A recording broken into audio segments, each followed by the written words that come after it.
Welcome. So in this video, we'll be answering this question here. It says, the wheels on Eugene's bicycle have a diameter of 50 centimeters. How far will Eugene travel if her wheels turn 400 times? Answer in whole meters. All right. So the first thing that I've told is that we've got this wheel and it has a diameter of 50 centimeters. So the first thing that you should always do is draw yourself a picture. It's just going to help you see what's going on better. So I'm going to draw myself a wheel, which is a circle, and I know that it has a diameter of 50 centimeters. So there's my diameter. I know that's going to be 50 centimeters. And now I want to figure out how far Eugene has traveled. So that means what I'm going to have to do is find the circumference. Now, if that doesn't make complete sense now, it will once I talk a bit more, but let's just find the circumference for the time being. It's going to be pi times the diameter. So it's going to be the circumference equals pi times 50.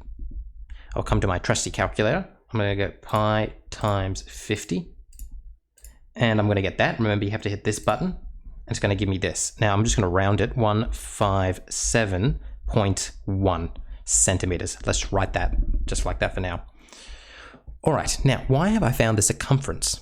The reason why I found the circumference is because it's asking me how far Eugene is going to travel if her wheels turn 400 times.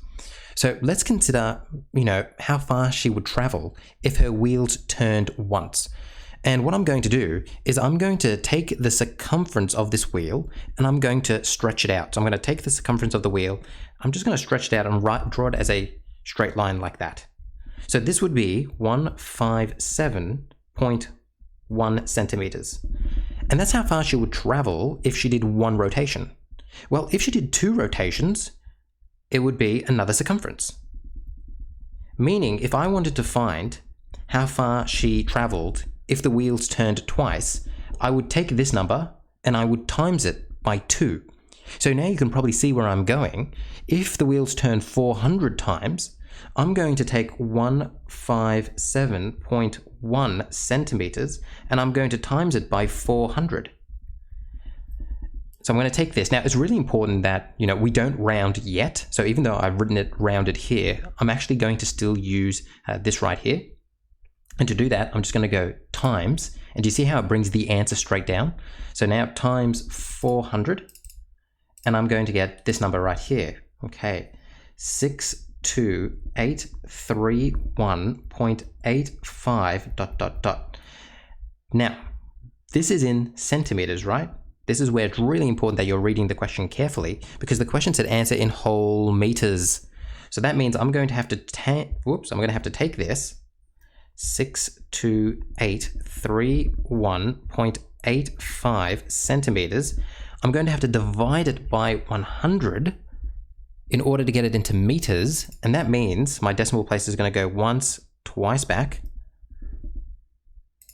My answer is going to be 628.31 meters. And then it said answer to the nearest meter.